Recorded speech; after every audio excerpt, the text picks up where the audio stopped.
September 19, 1944, outskirts of Aricourt, northeastern France. German General Hasso von Manteuffel smiled as he received the reports from the front.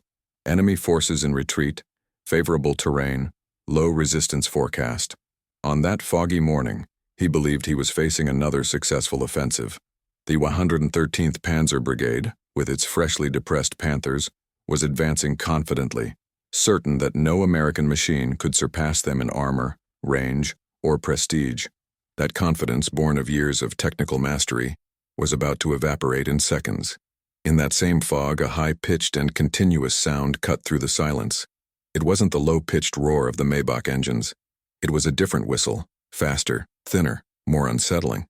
What the Germans thought was an auditory anomaly was actually the arrival of something they didn't know existed, an American tank destroyer capable of reaching 88.5 km/h. The M18 Hellcat didn't follow the rules of the battlefield. He rewrote the entire manual. This video will reveal how a lightweight machine, with almost non-existent armor, defeated the steel giants of the Wehrmacht with an invisible weapon, speed, and how this speed exposed in a brutal way the arrogance of a doctrine that he never imagined to be surpassed. But before we dive into the data, there's one statistic that defines this story better than any picture. In 1944, reports sent in by Wehrmacht units claimed that the Americans were employing a new type of tank destroyer capable of reaching speeds between 70 and 80 kilometers per hour. In Berlin, analysts read, laughed, and archived. Exaggeration caused by combat stress, they wrote in the margins. Months later, these speeds would not only be confirmed but would be surpassed. The M18 Hellcat reached 88.5 km/h on the road, 3 times faster than a Panther. And it did so with a 76mm cannon ready to destroy whatever it came across. This is not just a story of tanks, but of institutional blindness in the face of a new reality. If you value military history told with accuracy, depth, and respect for the facts, consider subscribing to the channel and leaving your support. This helps to keep the memory alive and reveals what for a long time was forgotten between the lines of the archived reports.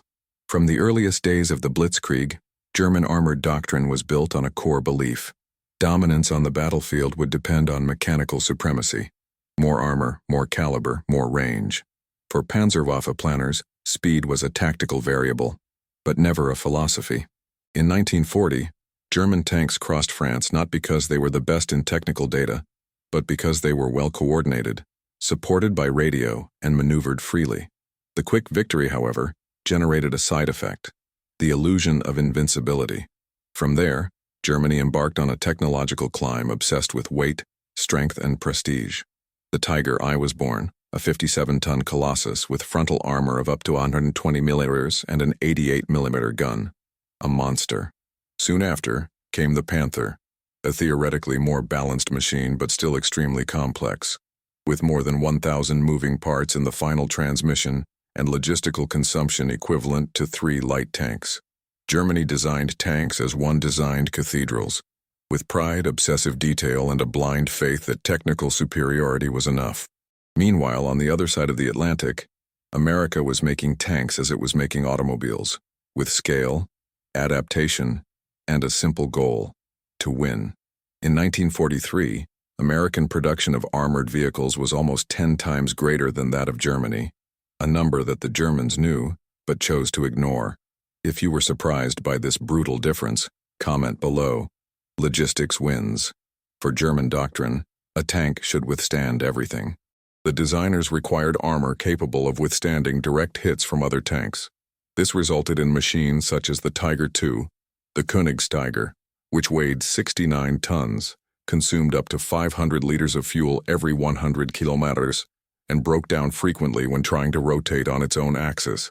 In tests, German officials themselves recognized that the Tiger II was not suitable for rough terrain, but it kept being built because it represented respect. The Americans, on the other hand, wanted efficiency. A tank or tank destroyer that could be mass-produced, easily transported, field-serviced, and operated by recruits with a few weeks of training. The Hellcat, with its air-cooled radial engine, Torque-O-Matic automatic transmission, and hydraulic swing turret, took an average of 6 days to repair after medium damage. A Panther, up to 20 days. German armor was designed to last. The American, to return to the field soon. To Wehrmacht doctrinaires, light tanks were considered dishonorable, useless in actual duels. This view was crystallized in the reconnaissance manuals. Everything below 30 tons was classified as a secondary vehicle. The Hellcat weighed 17.7 tons. For the Germans, he shouldn't even be on the field. But it was, and it was winning. Doctrinal rigidity caused Germany to ignore visible trends. By 1942, the Red Army was already using fast tanks, such as the T-34 with superior mobility and inclined armor. The Germans reacted, but with heavy solutions, never with strategic reinterpretation. The idea that speed, surprise, and flexibility could make up for the lack of armor was too heretical to be taken seriously. In 1943, during tests at Kummersdorf, German generals praised the Tiger II's firepower, but warned of its low rate of combat availability. Only 38% of units were fully operational after 30 days of campaigning. Still, production continued. Why? Because in the German technical mentality, the war was won with perfection, not with adaptation. This faith in the superiority of the perfect project blinded the German leadership to a new type of war that was taking shape. And while Germany sank in 60-ton tanks that couldn't cross bridges, America sent vehicles to Europe that ran at nearly 90 km/h, crossed open fields in less than 20 seconds, and engaged, fired, and retreated before enemy tanks could even turn their turrets. When the panzer units encountered the first M18 Hellcat in the field, they did not know what they were up against. They called them reconnaissance on wheels, or isolated prototypes. General Balck himself, one of the Wehrmacht's most respected armored commanders, stated in September 1944, "Reports of enemy light tanks with speeds in excess of 70 km/h cannot be confirmed, probably the result of confusion under fire." The confusion, however, was different. It was doctrinaire. Instead of adapting its structure to deal with a new enemy, the German High Command preferred to deny its existence. But the battlefield does not forgive denial. It only magnifies its consequences. At Ericourt, when the 113th Panzer Brigade confidently advanced with 39 Panthers, it encountered low silhouettes moving through the fog at speeds never seen before. Within 30 minutes, half of the tanks were on fire, and the crewmen still wondered what kind of unit had hit them. The manual did not explain, and the radio didn't respond. What the Germans called a failure of perception was, in effect, the collapse of an entire doctrine, and this collapse would begin to spread. Because that same month, in another part of France, a new maneuver with Hellcats was about to expose once again the fragility of an empire that had staked everything on force and forgotten to look at response time. In December 1941, as the Germans reaped mechanical victories in the camps of the Soviet Union, an American officer walked through the doors of the War Department with a proposal that, in the eyes of military orthodoxy, bordered on heresy. Lieutenant Colonel Andrew Davis Bruce was not an engineer.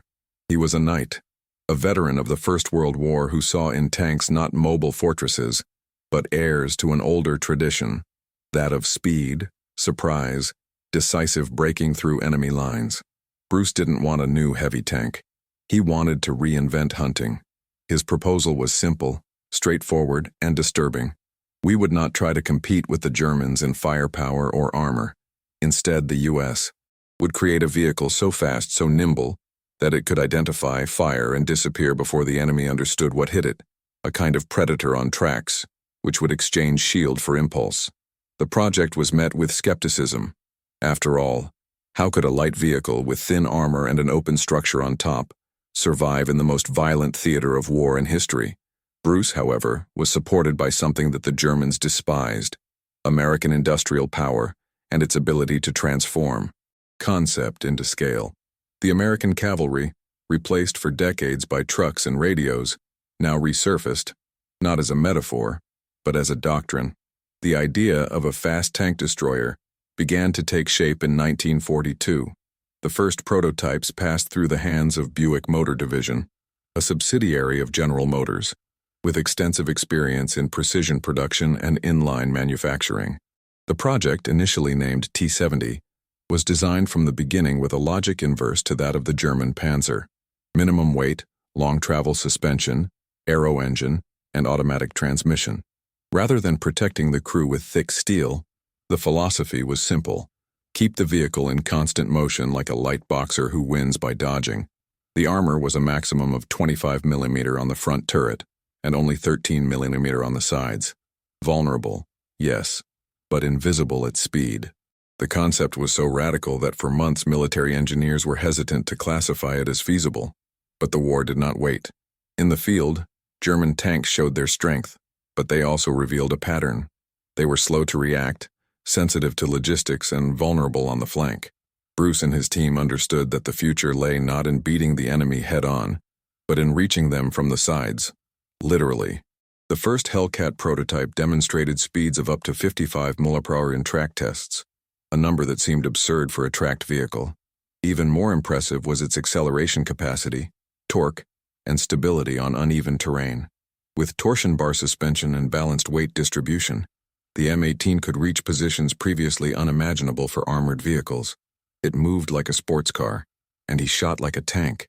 The 76mm gun was not the largest on the battlefield, but with adequate ammunition and quick aiming, it was more than enough to penetrate Panther's and Tiger's side armor. More than a weapon, the Hellcat was a philosophical statement that the war would be won not by those with the thickest hulls, but by those who understood the time and acted first. The tradition of American cavalry, with its lightning attacks and makeshift flanks, had been discredited by modernity. Now she was returning, dressed in light metal and propelled by radial engines. It was a paradigm shift, and perhaps for this very reason, it took time for the War Department to accept its large-scale production. When it finally did, the Buick assembly line was mobilized with brutal efficiency. In less than 12 months, more than 2,000 Hellcats were already in production, ready to cross the Atlantic. Each unit cost $55,230, cheaper than any German Panther, and could be maintained with interchangeable parts from the civilian automotive industry. The training of the crews also followed a new model: dynamic, decentralized, focused on initiative and reading the terrain. The commander of a Hellcat should think like a hunter, not a sniper. It was a game of time, not strength. On the other side of the war, Germany doubled down on increasingly heavy tanks, difficult to transport, slow to maneuver, but ideologically symbolic. The difference was clear. While the Germans were looking for the perfect tank, the Americans were looking for the possible tank. And the possible, when well used, became devastating. American doctrine didn't just admit risk, it embodied it. The Hellcat did not survive by resisting. He survived by no longer being there when the enemy shot came. And that required more than technique. It required vision. Vision that Andrew Bruce had before anyone else. His legacy, long ignored in classic war books, was now gaining shape and speed on the roads of France. And when the first Hellcats deployed in Ericourt, silent behind the fog, the Germans didn't yet know they were about to face not just a new vehicle, but a new way of thinking. And the moment they heard that different, high-pitched, almost airy roar, a question began to arise among the radio operators of the 113th Panzer Brigade.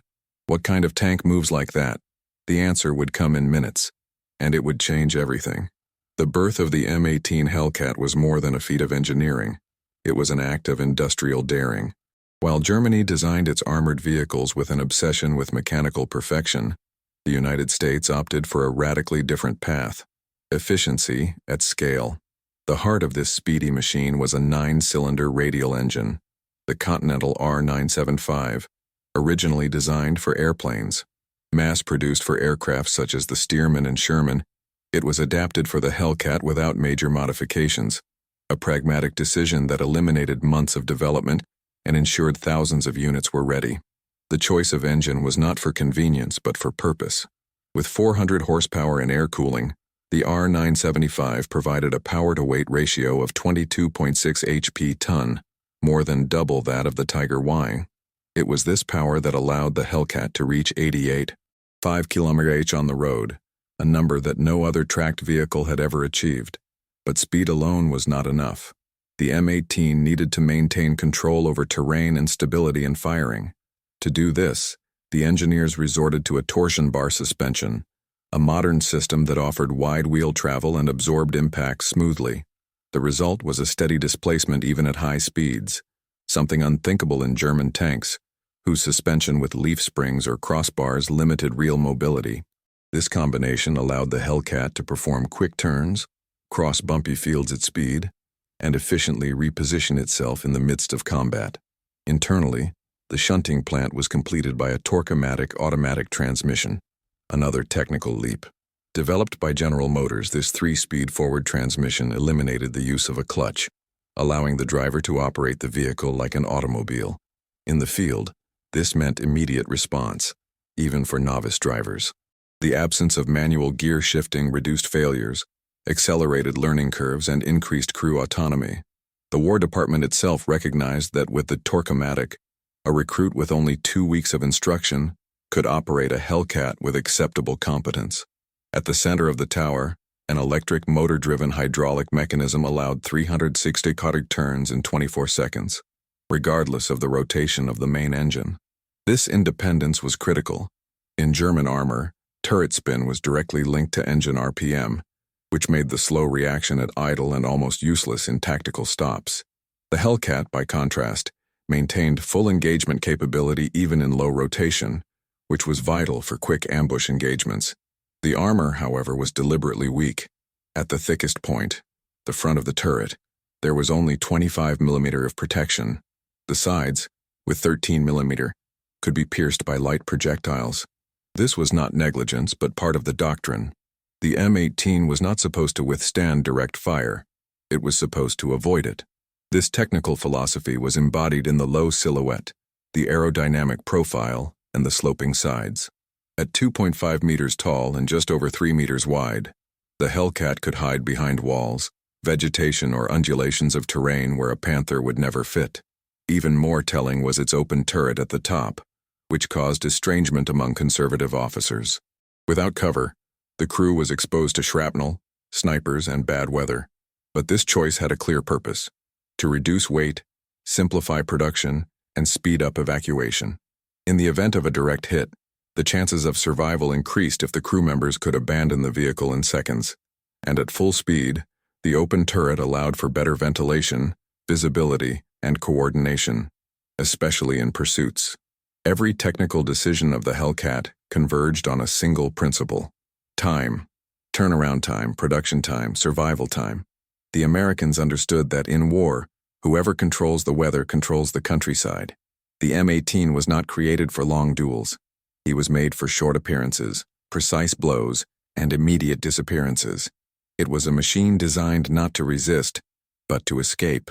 And time also favored its manufacture. While the Panthers required more than 1,500 man-hours per unit, the Hellcat could be produced in less than 1,000. Standardizing parts with other vehicles and manufacturing in civilian factories meant fast deliveries, lower costs, and easier logistics. The engines came from a line of airplanes, the suspension adapted from the truck industry, and the body assembled with automotive tooling. It was a symphony of reuse, and it worked. Between July 1943 and October 1944, 2570 units of the M18 were produced. Germany, in the same period, delivered just over 1,500 Panthers. The advantage was not only in quantity, but in availability. On average, 83% of the Hellcats were operational in the field at any given time. The number for Panthers dropped to 53%, with dramatic declines in cold weather or rough terrain. While German engineers struggled to correct transmission failures and overheating, the Americans shipped spare parts in labeled containers and illustrated manuals. In practice, the Hellcat's speed began even before it entered combat. It was already present in the way it was built, transported, and repaired. On the battlefield, the difference was clear. The Germans were still looking for high points to position their Tigers. The Americans were already moving Hellcats with maps in hand, planning 3 firing positions even before the first shot. Instead of friction, fluidity. Instead of reaction, anticipation. The irony was stark. While Germany was looking for perfect tanks for battles it could no longer win, the United States was building imperfect vehicles that won real battles. But the real revelation was yet to come, because when the first Hellcats were spotted crossing a field under direct fire and survived, the German operators believed they were facing reconnaissance vehicles. They did not know that they were facing a new predator. And in the mist of Aricourt, this predator waited in silence. September 19, 1944. Aricourt, Lorraine region, northeastern France. The fog was thick, the ground damp, and the tanks of the 113th Panzer Brigade tanded confidently through the open countryside. Newly formed, equipped with factory Panthers and sustained by the doctrine that had crushed France in 6 weeks, the brigade advanced with the certainty of control. On the radio, communications flowed in a calm tone. No contact, no visible threat, but something hung in the air. An unusual sound, a high-pitched roar that didn't fit the soundscape of the war. At 06:20 a.m., the first German armored vehicles spotted low silhouettes moving through the fog. They were where they shouldn't be. They came from unforeseen directions. They fired 3 rounds in succession, hit 2 Panthers, and disappeared before the German gunners could turn their turrets. All in less than 20 seconds. What looked like an isolated ambush soon turned out to be a pattern. At different points on the field, the same ritual.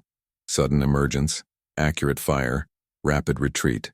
The Hellcats of the 704th Tank Destroyer Battalion were operating in platoons, each unit coordinated with surgical precision. They used the shoot and scoot tactic masterfully. 3 shots, immediate retreat from 200 to 300 meters, flank repositioning. The Panthers, with slow turrets and limited vision, became immobile prey. Within 30 minutes, 39 German tanks were destroyed. Sergeant Henry R. Hartmann, in an elevated position on the left flank, shot down 6 Panthers in less than 15 minutes. After each shot, his crew maneuvered the Hellcat along previously mapped trails, reappearing at unexpected angles. For the Germans, the feeling was that they were being hunted by ghosts. The armor made no difference. Neither did the doctrine. The surprise came from time, and of ignorance. The Wehrmacht manuals did not provide for an enemy vehicle with this behavior. In German records, what was described was not a tank destroyer, but something between a reconnaissance car and a self-propelled artillery piece with unusual escape capability. No official ranking, no effective response. The irony of this story is that the solution was in front of them, but the doctrine, proud and static, did not allow us to see. If you're enjoying unraveling these facts that have been buried for decades, show your support. Like this video and subscribe to the channel. This helps us continue to bring military content with historical accuracy and respect for detail. On that day, Ericourt became the scene of the ruin of a belief. The armor that the Germans venerated proved useless against an enemy that refused to stand still. Mobility, hitherto seen as weakness, now dictated the course of the battle. And while German radios broadcast confusing calls for reinforcements and aerial reconnaissance, the Hellcats were already preparing for the next firing position. One of the German liaison officers would write in his diary that night, "We did not fight tanks, we fight against echoes." But the echo was real, and soon it would spread beyond Ericourt, challenging not only the field units, but the entire strategic logic of the high command. Because from that day on, the enemy moving at 88, 5-kilometer range would no longer be an anomaly, and it would become a constant threat. On the battlefield, time is not a variable. It is the difference between seeing and being seen, between shooting and being hit. And for German tanks, time was a scarce resource. While the Hellcats came up, fired, and retreated in less than 30 seconds, the Panthers and Tigers were still trying to rotate their turrets. The limitation was not courage or training, it was mechanical. The Panthers' turret rotation was driven by a hydraulic system directly dependent on the rotation of the main engine. At idle, the rate of turnover dropped dramatically. At 1,000 RPM, the turret completed a 360-degree turn in more than 60 seconds. Only at maximum revs, rare and dangerous for the engine, did this time drop to about 19 seconds. The Tiger I faced a similar situation. Its turret rotated at 6 degrees per second at low RPM and only reached 18 degrees per second under ideal conditions. This meant that to turn 180 degrees, the Tiger could take 10 to 30 seconds. A fatal interval compared to a Hellcat moving at 88.5 km/h. The M18, in turn, was equipped with a turret driven by an independent hydraulic system. Powered by an auxiliary electric motor, the system maintained a constant rotation rate of 15 degrees per second, regardless of the speed of the main motor. This allowed complete spins in 24 seconds, reliably. In addition, the M18 could perform simultaneous movements. While turning its turret, it accelerated in reverse, jumped over uneven terrain, and repositioned. It wasn't just faster, it was more integrated. The crew of the Hellcat was trained to act as a 3-brained unit. The commander identified the target, the gunner engaged, and the driver already began to retreat, even before the impact of the first shot. In German tanks, the system was more rigid.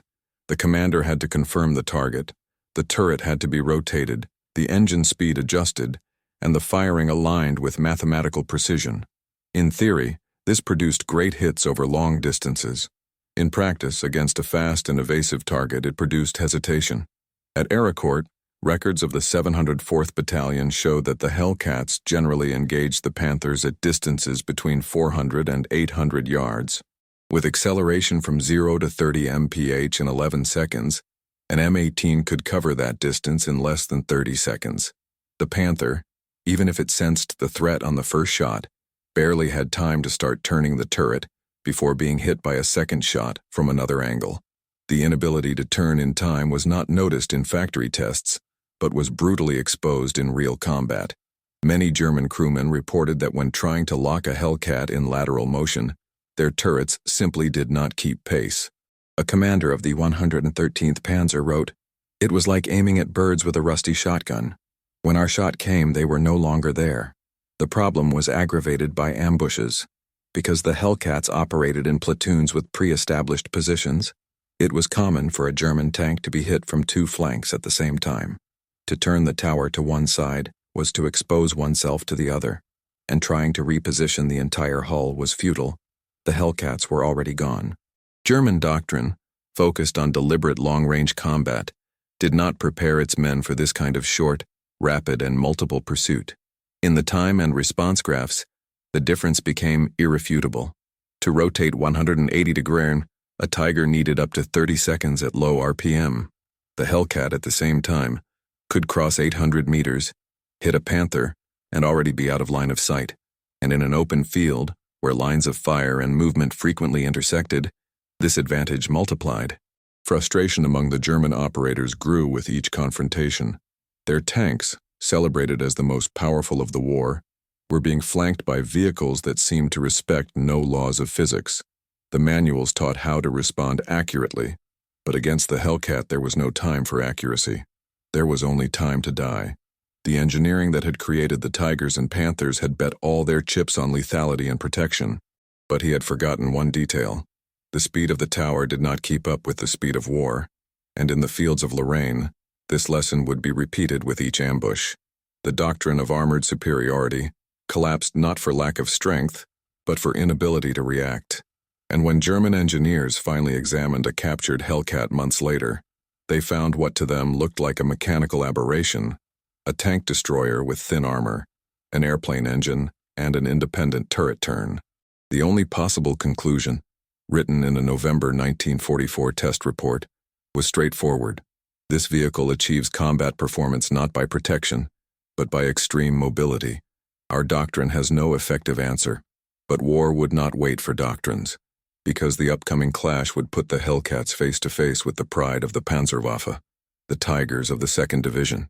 And there, under the fog of the Ardennes, the slow rotation of the German towers would become, once again, the breaking point.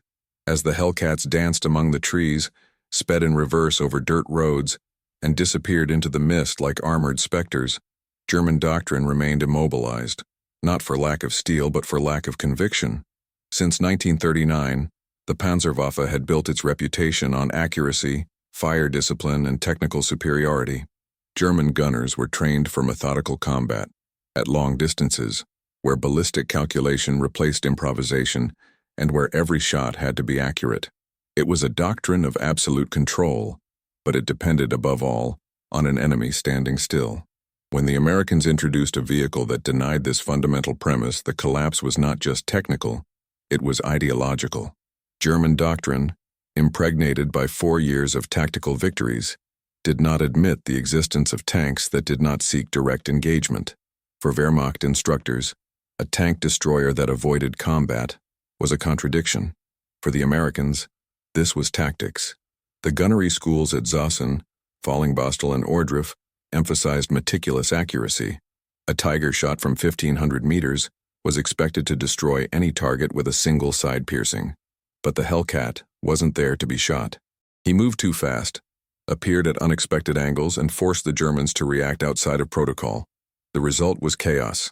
Gunners trained to remain motionless and calculate distances now dealt with targets that crossed their field of sight in less than 20 seconds. The paradigm shift came without warning, and the doctrinal reaction was slow. While the Americans updated their field manuals after each engagement, the Germans resisted any change that broke with the dogma of superiority by fire and armor. At Panzergruppe West officer meetings, the Hellcat's speed was often dismissed as myth. An internal report from September 1944, produced after the disaster at Aricourt, sums up the self-deception. Apparent reports of enemy vehicles at speeds in excess of 70 km/h must be considered inaccurate, arising from confusion on the battlefield. No tracked vehicle can achieve such parameters with firing stability.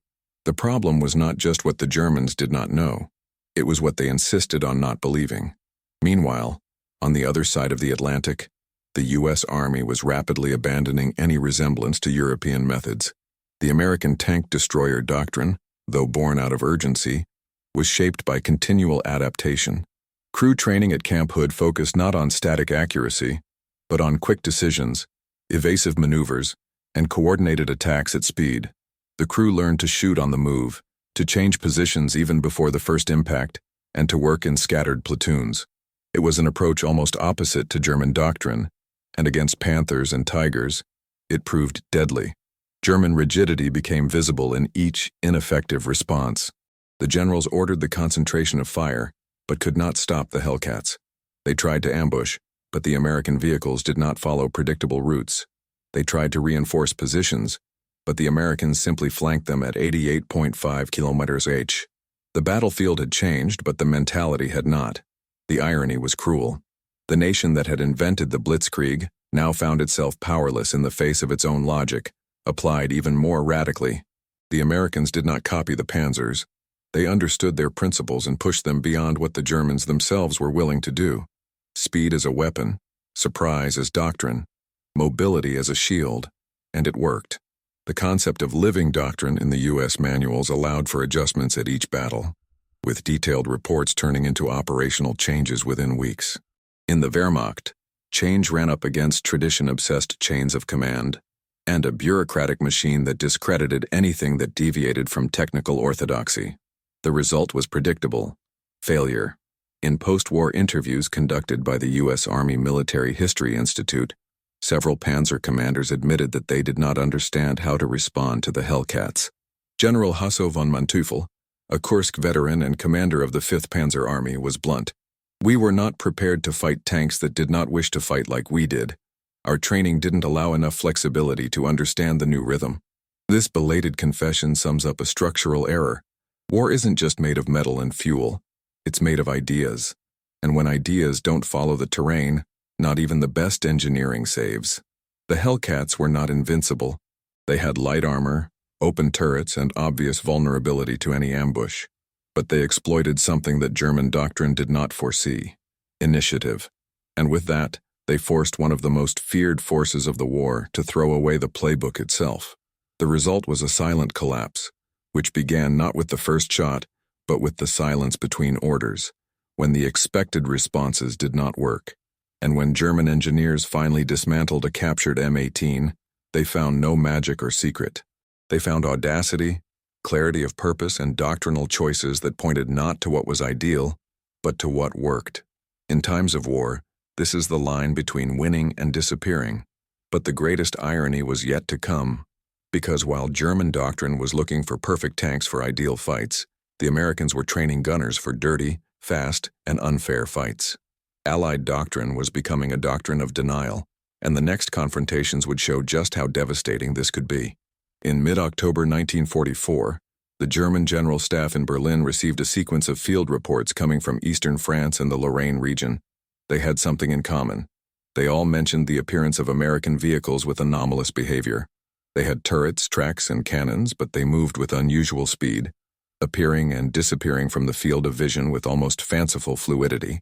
In 3 separate cases, Panzer unit commanders reported that their formations had been disorganized by small groups of these vehicles, operating at a speed that made the traditional reaction impossible. The reports included descriptions such as high-speed lateral movement, shooting and recoil in seconds, and Unexpectedly, low silhouette. What was done with this information? Archived. Classified as inaccurate, and at best, exaggerated by combat stress. The mistake, however, was not only technical, it was psychological. The dominant doctrine in the Wehrmacht did not allow for the existence of what the Hellcats represented, and therefore, when the signs of its presence emerged, the institutional response was silence. In a memorandum signed by General Lieutenant Fritz Bayerlein on October 26, it reads, "Reports about enemy tanks exceeding 70 km/h do not hold up under technical scrutiny. These are probably light reconnaissance vehicles or armored trucks with improvised artillery."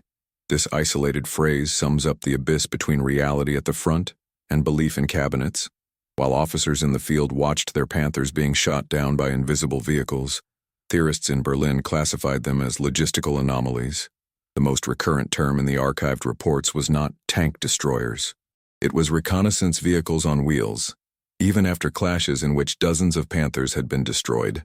The reason?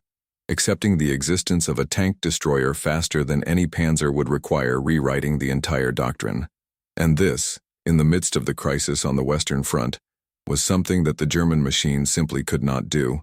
Denial has become the norm. For each new report of Hellcat destruction, a technical report was issued explaining why it couldn't have happened.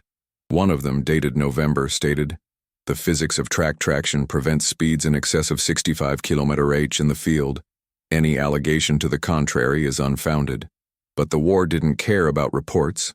The Hellcats kept popping up, destroying, disappearing.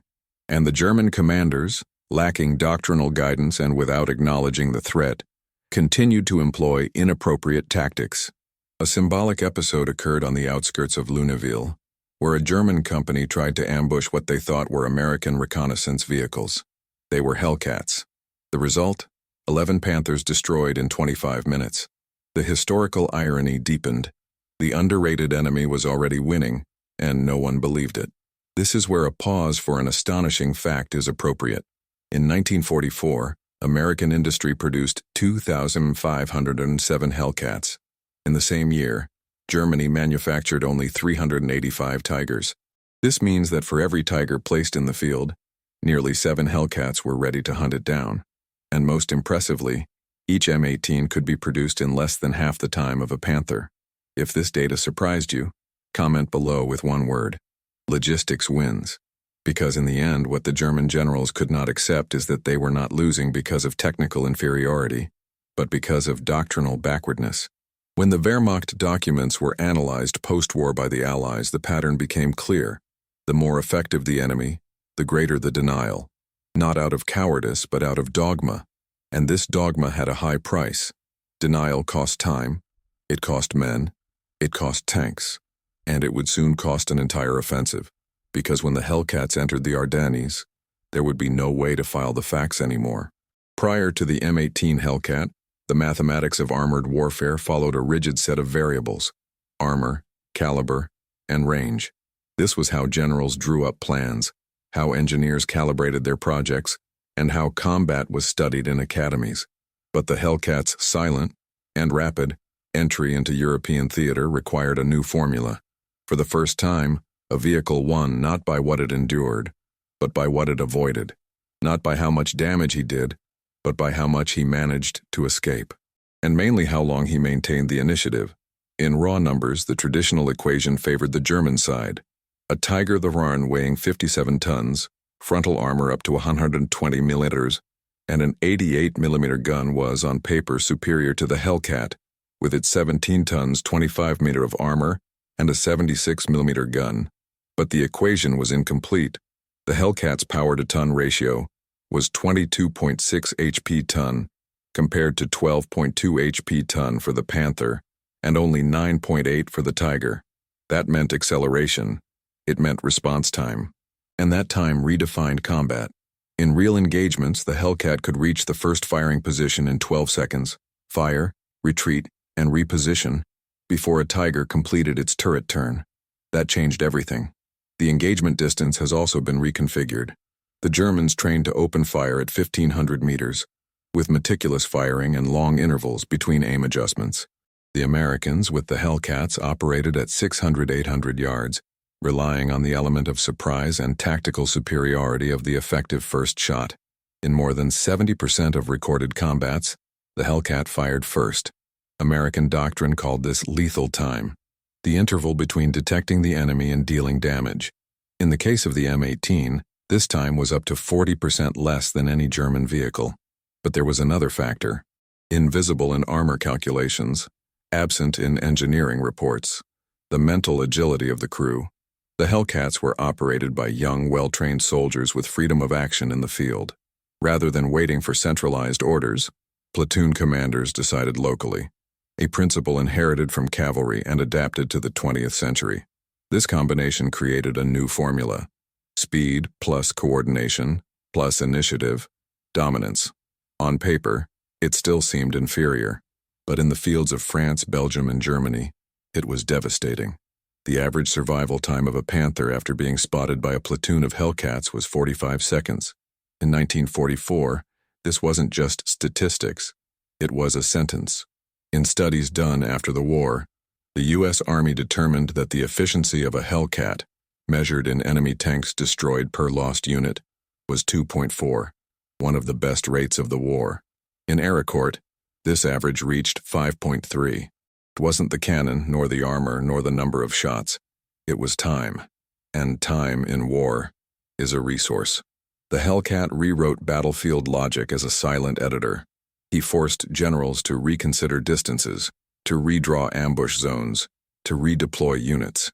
Its impact was not that of a hammer. It was that of a scalpel. Precision, lightness, speed. He was the opposite of what the war had rewarded until then. And that's exactly why he won. But the clearest symbol that something had changed came not from a manual, but from a voice. In February 1945, during a casualty assessment meeting in the Western Sector, General Hans Speidel, Chief of Staff of Army Group B, summed up the feeling growing among German officers.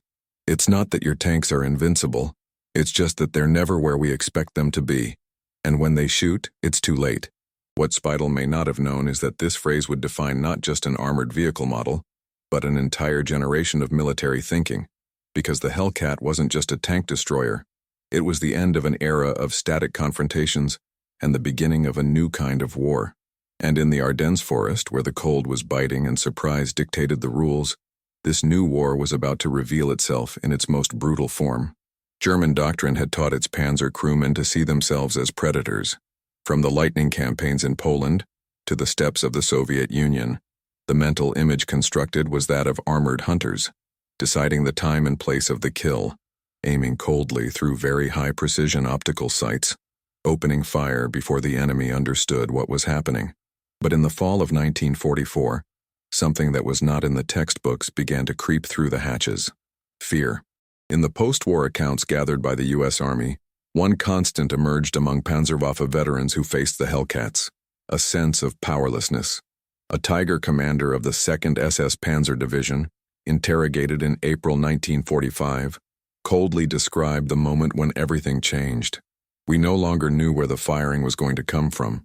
It was as if the field belonged to them. They shot and disappeared before the tower turned. Our counterattack orders became obsolete in the time it took us to issue them.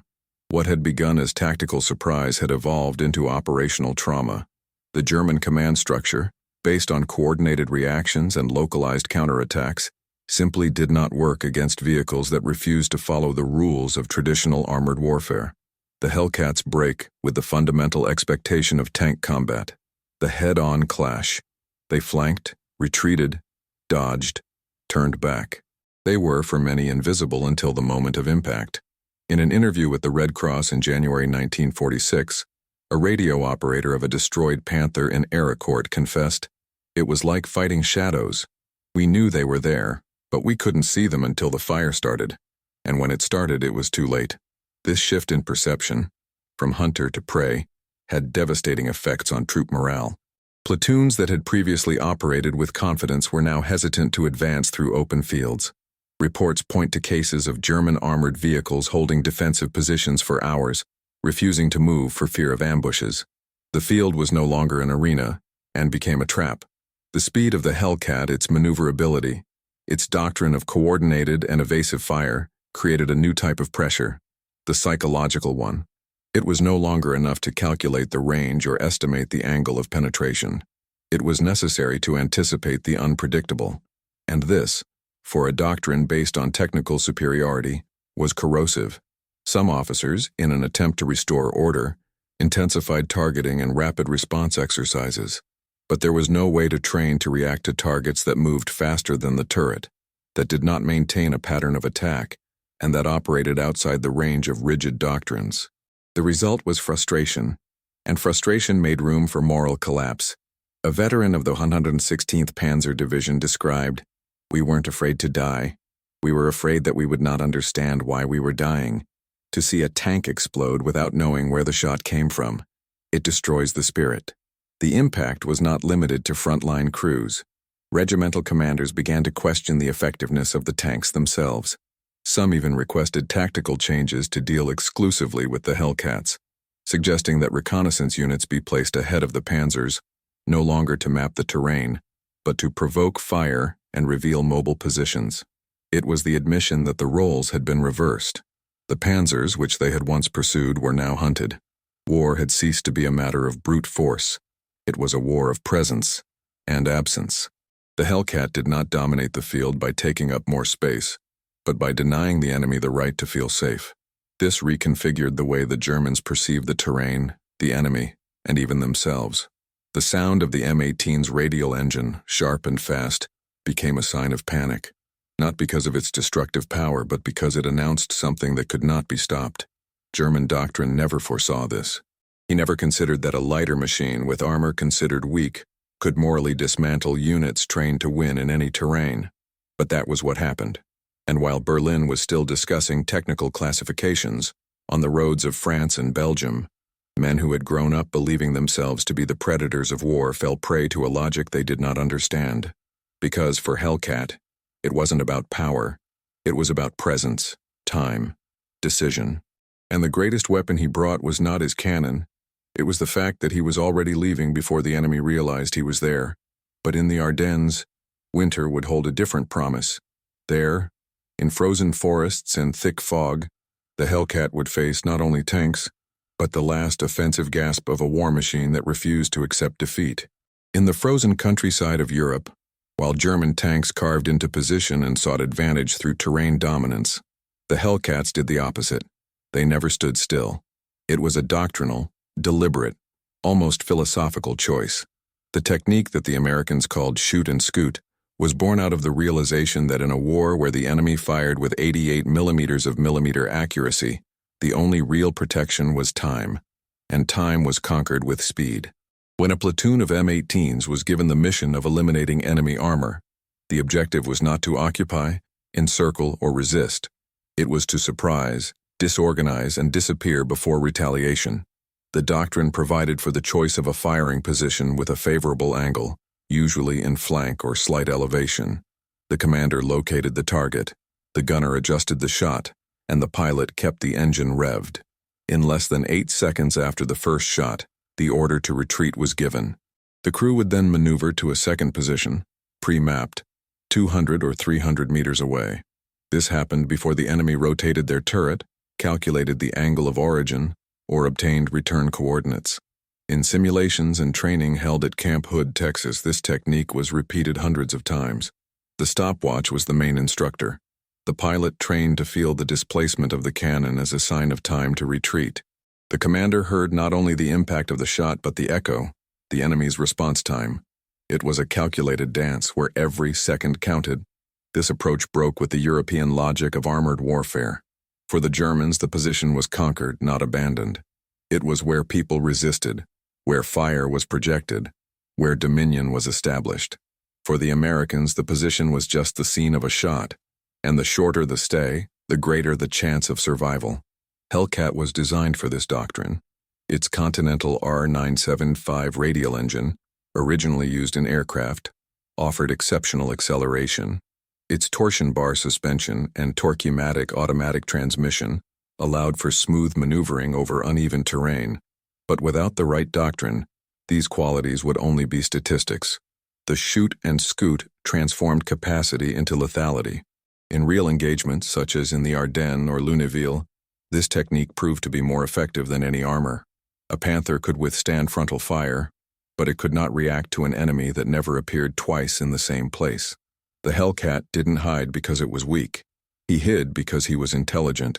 The crew, often made up of 19 or 20-year-olds, operated with a level of coordination rarely seen in other units. The gunner, the commander, and the pilot were a triad that functioned as a single mind. While the first saw, the second predicted, the third already maneuvered. This symbiosis between man and machine was the real differential.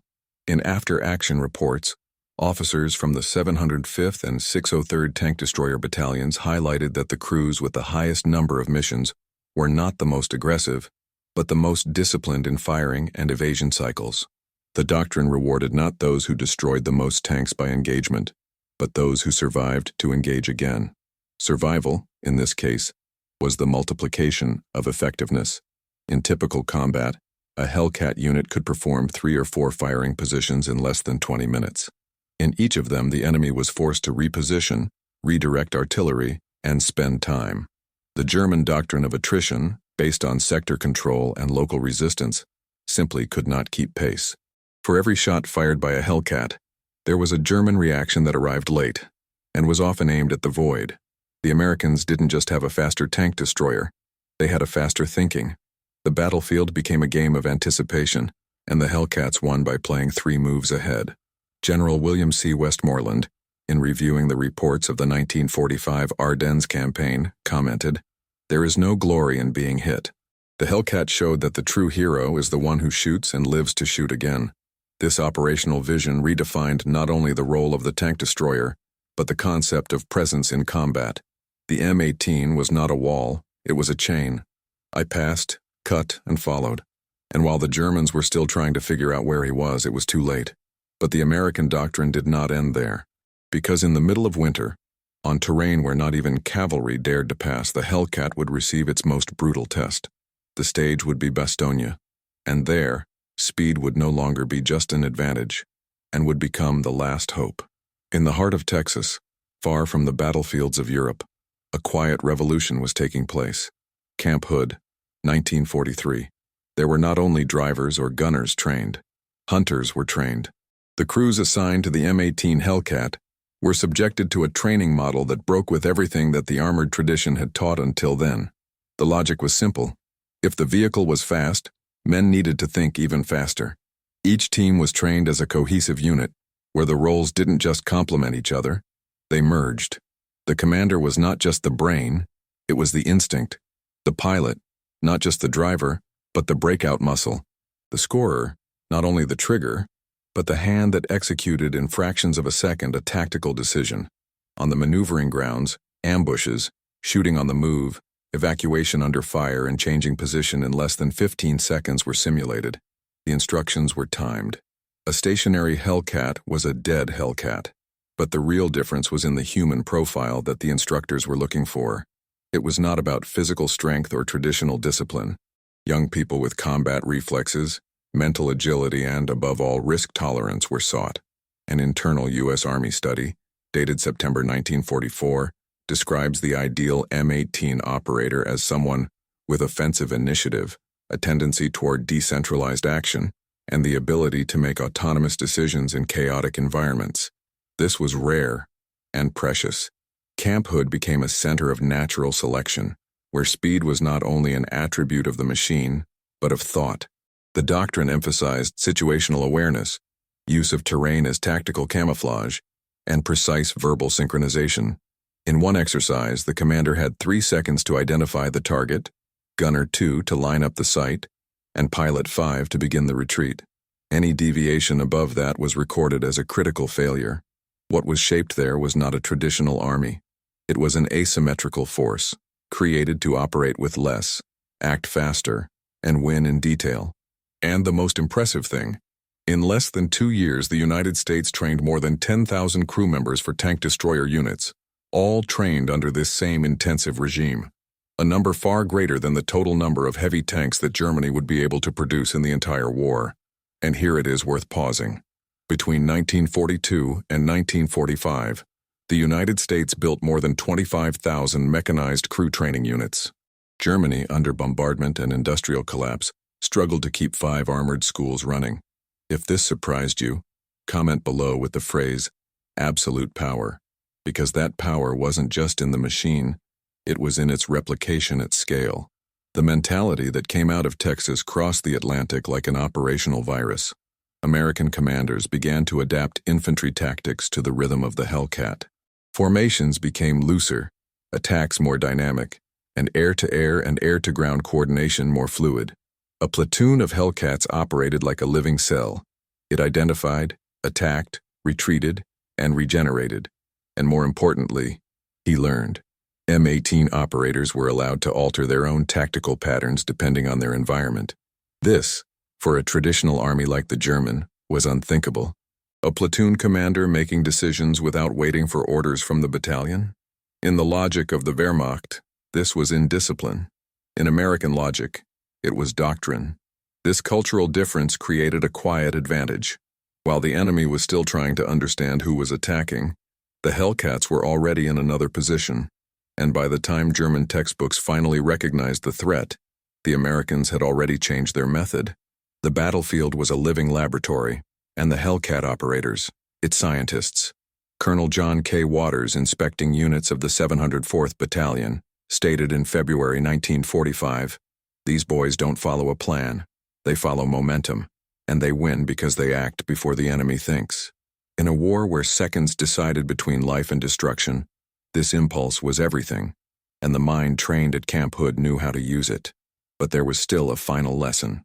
Because all this preparation, all this speed, all this doctrine would be put to the test in a place where nothing worked as in the maps, a place where visibility was zero, the terrain frozen, and the enemy desperate. That place was Bastogne, and there, the Hellcats wouldn't just survive, they would redefine the art of resisting. At the frozen dawn of December 19, 1944, the small village of Noville, north of Bastogne, woke up to a dense, biting silence. The fog covered the ground like a sheet of lead. It was the second day of the German offensive in the Ardennes, and the 2nd SS Panzer Division was advancing with urgency, determined to break the American encirclement and reach the Meuse River. On the front line of this advance, more than 40 tanks, hundreds of vehicles, and thousands of soldiers. What they found along the way was not an army. There were four Hellcats. The 609th Tank Destroyer Battalion had positioned a reduced unit at Noville as a temporary holding force. His mission was not to resist, it was delaying. But what happened over the next 5 hours would become a tactical lesson studied for generations. The group's commander, Lieutenant Edwin L. Cowan, knew every hill, every tree, every bend in the frozen road leading to Bastogne. He knew he could not stop the advance, but it could distort it. Using relief and fog to their advantage, the Hellcats were deployed in staggered firing positions with cross-site fields. The first shot came at 07:42 a.m., when the Vanguard reconnaissance Tiger was hit at 600 meters. Immediately, the German units halted the march. The Wehrmacht's doctrine required confirmation of contact before moving forward, and such hesitation would be the mistake. The Hellcats retreated, changed position, fired again. The noise of their engines was amplified by the echo in the valley, creating the illusion of multiple units. In less than 30 minutes, 3 German armored vehicles were destroyed. But the real damage was not material. It was mental. The Germans believed they were facing a numerically superior force. The Vanguard commander requested reinforcements. The next platoon took a defensive position rather than an offensive one. The advance stopped. This delay in itself would be critical. But the Hellcats didn't stop. Constantly changing positions, simulating coordinated fire, they extended the illusion. One of the armored vehicles even circled the flank of the main road and fired from the German rear, causing even more confusion. It was a theater of war made with smoke, noise, and precision. And it worked. At noon, the Germans were still trying to identify the line of defense. Bastogne to the south gained precious minutes. The 101st Airborne Division, still organizing, was able to complete its defenses while Noville held the brunt of the enemy advance. 4 Hellcats, operating in a cycle, had turned a blitzkrieg maneuver into a logistical standoff. At 1:10 p.m., With the arrival of enemy artillery, the hunters retreated toward Bastogne, leaving behind 7 destroyed tanks, a sabotaged bridge, and, most importantly, an entire division disoriented. The later German estimate, recorded in a war diary of the ex-LV Panzer Corps, pointed to at least 2 mechanized battalions at Neuville. The reality: 4 armored vehicles and 18 men. This mistake cost the Axis more than 6 hours and changed the course of the battle. General McAuliffe, upon learning of the feat, is said to have said only, "They have given Bastogne time to breathe." In tactical terms, the feat was more than a feat. It was the ultimate demonstration that the Hellcat didn't need numbers. He needed time.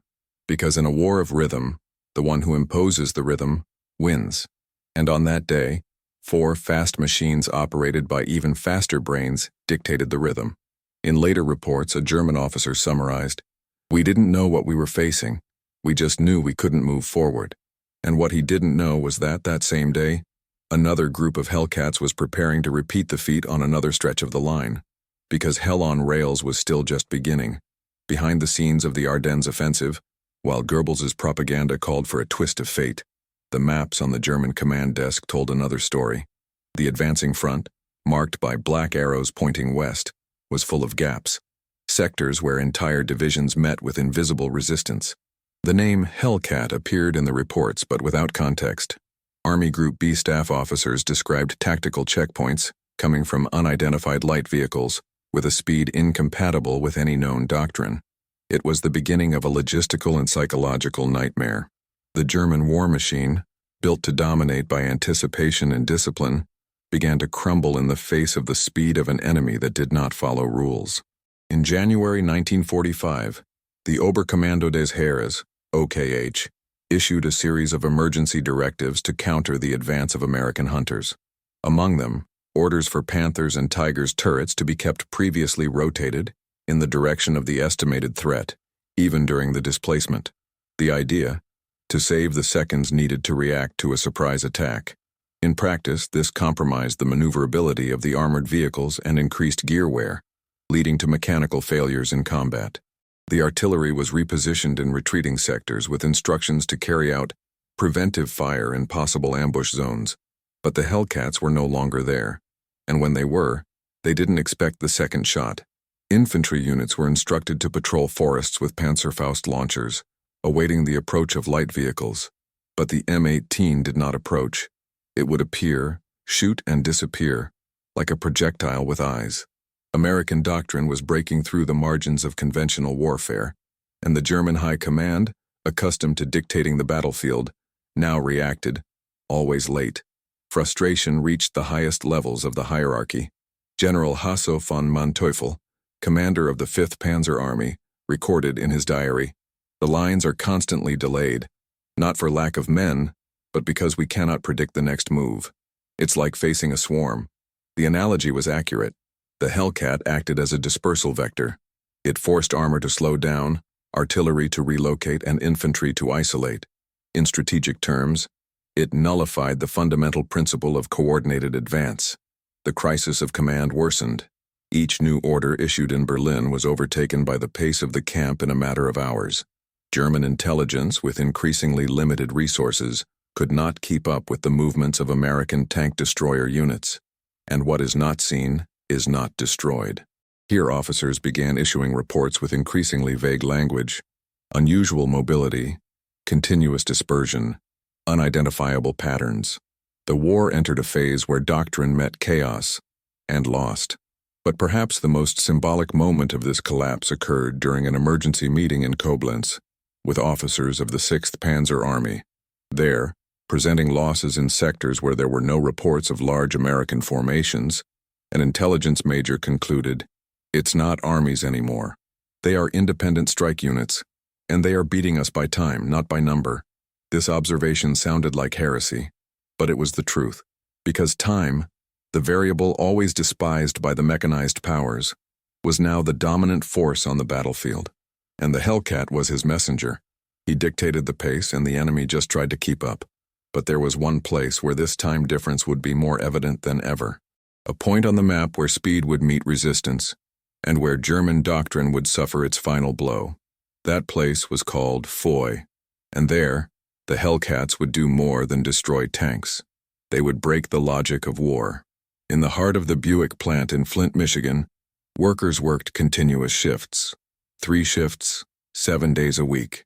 Each station on the assembly line received the same parts, the same bolts, the same Continental R975C4 radial engines that also equipped training aircraft. There were no doubts, no adaptations. The Hellcat was assembled like a popular car. Repetition, standardization, speed.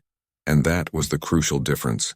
While Germany designed tanks as pieces of aristocratic engineering, each Tiger carrying 1/500 hours of assembly, hundreds of unique parts, and systems that required skilled labor, the United States accepted the imperfect if it could be replicated en masse.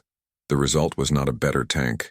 It was enough tank in sufficient numbers at the right time, and that, in 1944, was everything. The M18 Hellcat was already conceived within this logic. Mobility as a doctrine, simplicity as a strategic tool. Its tower was open, what many considered vulnerability, engineers saw as weight relief. Its armor was light, because the philosophy was not to be hit. The 76mm gun was reliable, and more importantly, available. The pieces came from existing lines.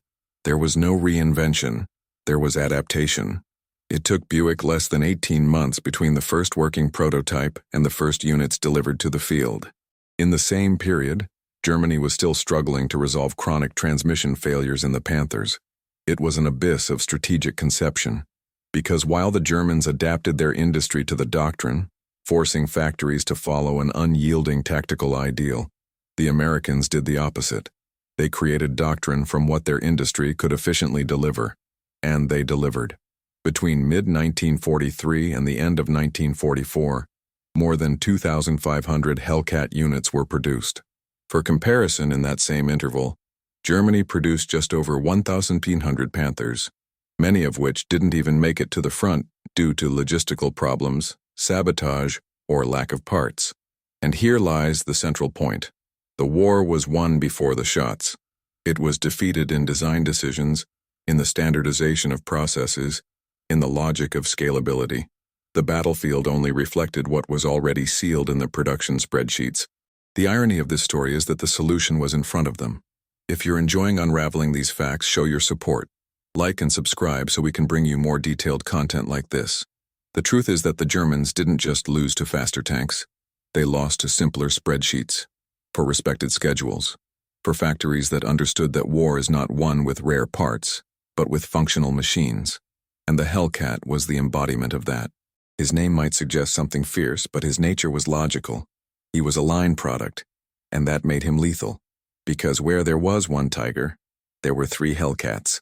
Where there was a delay in German production, there was an American convoy arriving with spare parts. Where there was technical pride, there was operational pragmatism.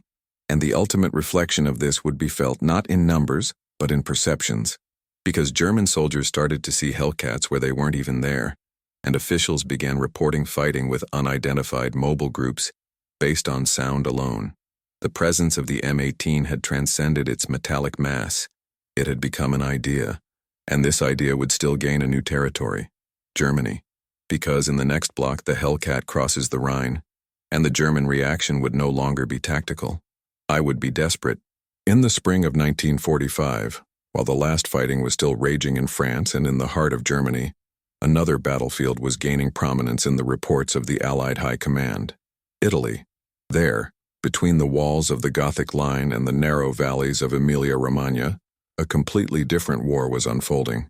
It was a vertical war, and in it, mobility wasn't just an advantage, it was the only chance of survival. The Germans had entrenched themselves in the mountains, with artillery positions embedded in caves, machine gun nests hidden in the hillsides, anti-tank mines camouflaged on every trail. The terrain seemed impossible for armored vehicles, and indeed it was, for almost everyone. Panthers bogged down when trying to cross shallow streams. Tigers refused climbs of 15 degrees. The dirt roads, potholed by the rains, became logistical traps. But the M18 Hellcat, with its 18 well-distributed tons, torsion bar suspension, and lightweight radial engine, surprised even the engineers who designed it. He went up, and it went up fast. In the hills north of Florence, units of the 805th Tank Destroyer Battalion used mule tracks to reposition the Hellcats during the night. Before dawn, they were ready to fire from elevated positions, aiming at enemy armor in the valleys below, which, being so heavy, did not even have the ability to respond in inclination. With each American move, the Axis forces lost not only territory, but combat logic. The doctrine that had been drawn for the flat fields of Ukraine or the plains of France simply did not work in the Apennines. The speed of the Hellcat was now allied to altitude, and with that, a new variant of tactical horror emerged: the downward attack. A Hellcat positioned at an upper level could hit a moving Panther from the side, a type of engagement for which the Germans had neither a plan nor a response time. More than that, the M18 could retreat down narrow tracks, reverse position, and return in minutes, creating the illusion of multiple units in coordinated action. The lightness that was once a source of derision became, in the mountains, a blessing. In one episode documented near Castel del Rio, 4 Hellcats crossed a makeshift bridge made of wooden beams and railroad tracks, something unthinkable for any German armored vehicle of the same class. Upon reaching the other side, they found an unprotected German transport column parked in a village. In less than 20 minutes, they destroyed 8 trucks, 2 half-tracks, and captured dozens of prisoners, all without losing a single man. But the most revealing came in the interrogations. One of the captured German officers stated, "We thought they were armed jeeps. Only after the second shot did we realize that they were tanks, but it was too late." The war in the mountains proved something fundamental. The Hellcat wasn't just fast, it was adaptable. It worked in the fields of Aricourt, in the streets of Bastogne, and now on the cliffs of Tuscany. This was no coincidence.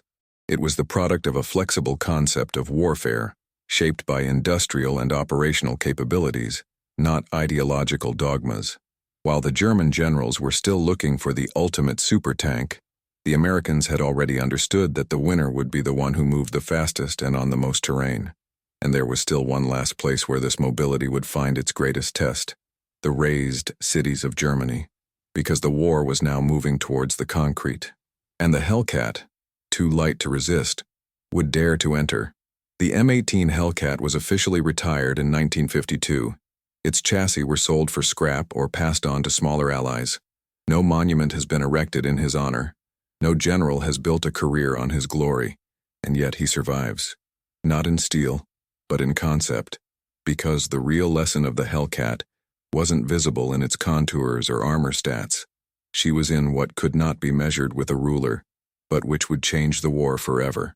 At the end of World War II, as military planners sat down to redesign the doctrines of the future, a question hung in the air. What really won on the fields of Europe? The weight of the Tigers?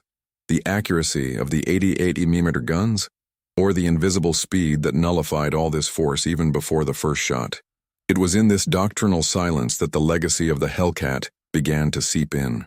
The concept of protection by denial, the idea that the best armored vehicle is the one that doesn't need to be hit, began to spread quietly, and it flourished in unexpected places.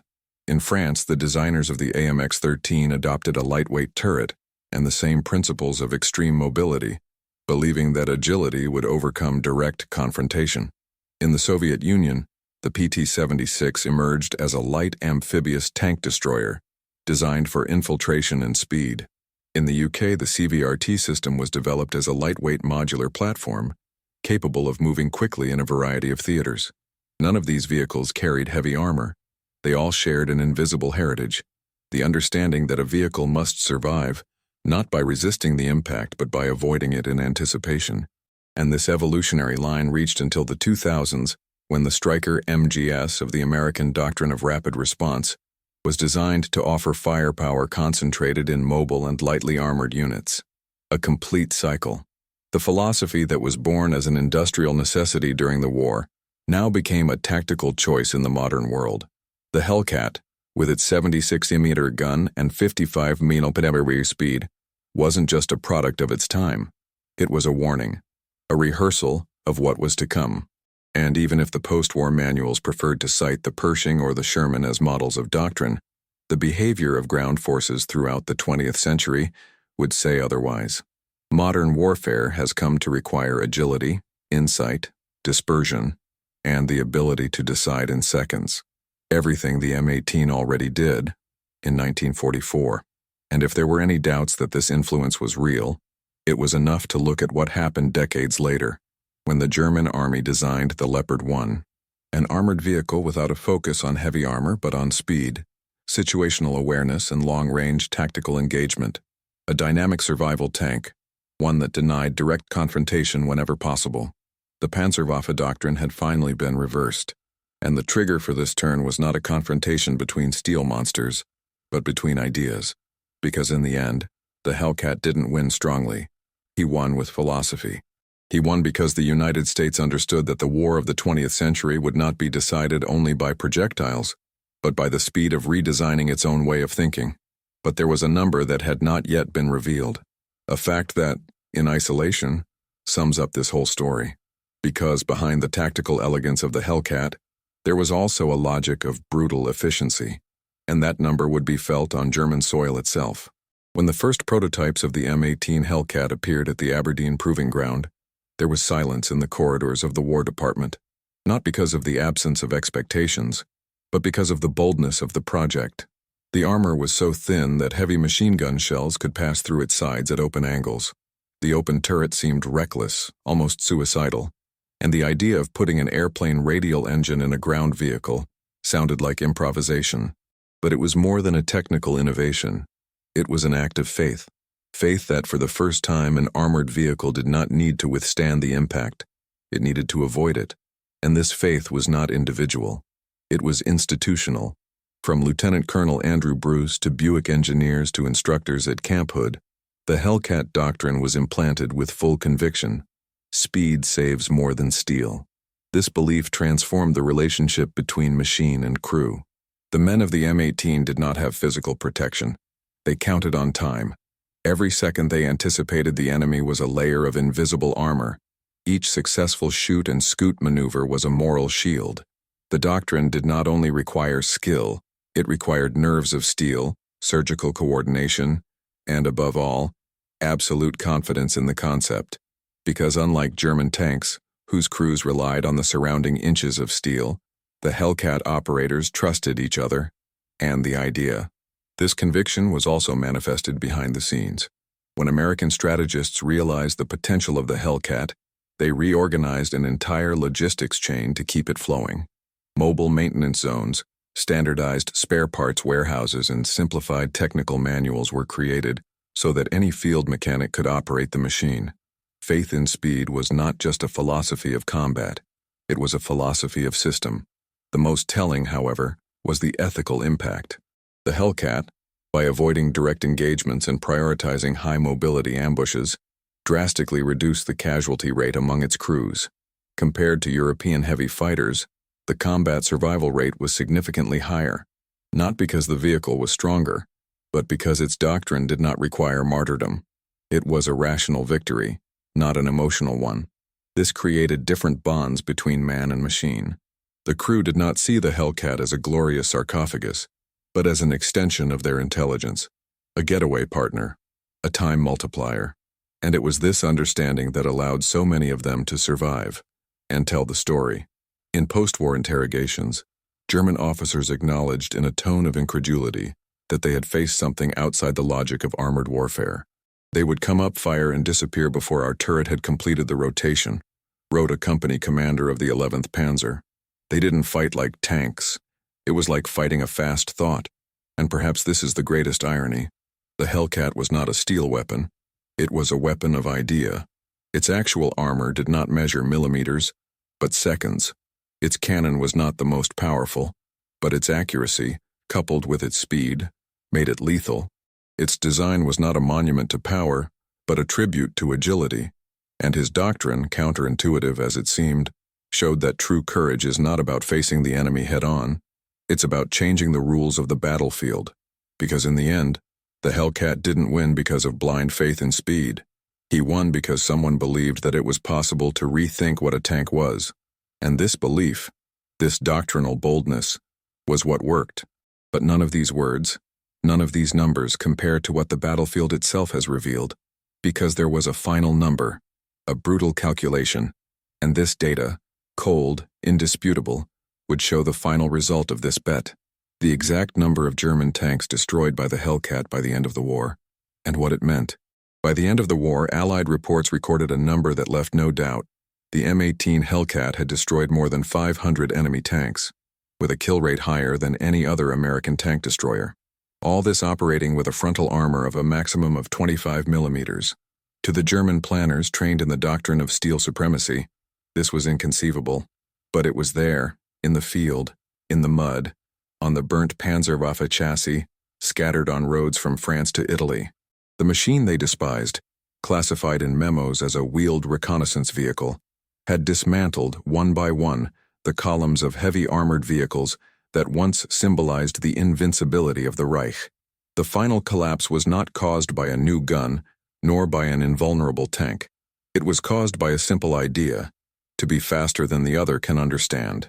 That was the real defeat, and from it emerges a universal lesson. Modern wars are not won by force alone. They are won by those who understand the full equation, those who design weapons aligned with doctrine, those who train soldiers to the rhythm of reality, and those who master logistics as an extension of the battlefield. Strategy is born from industry, and industry is born from mindset. Ultimately, winning a war requires not only reacting to the present, but anticipating the future. And that future came too quickly for Germany's generals. As General Heinz Guderian, creator of the Blitzkrieg, bitterly admitted in his 1946 memoirs, "We looked for the enemy by the crosshairs, and he was already behind us." If you've made it this far, you value the story told with precision, sources, and respect. So show your support. Like this video, subscribe to the channel, and activate the bell so you don't miss the next devastating historical fact. And comment below, what was the most shocking fact for you in this story? The Hellcat was just the beginning. We still have a lot to reveal about the industrial and doctrinal secrets that really won the war. Don't go away yet. Listen to the next real story that will appear on the screen. Always remember, logistics determines strategy. Watch the next video here on the channel with another incredible story.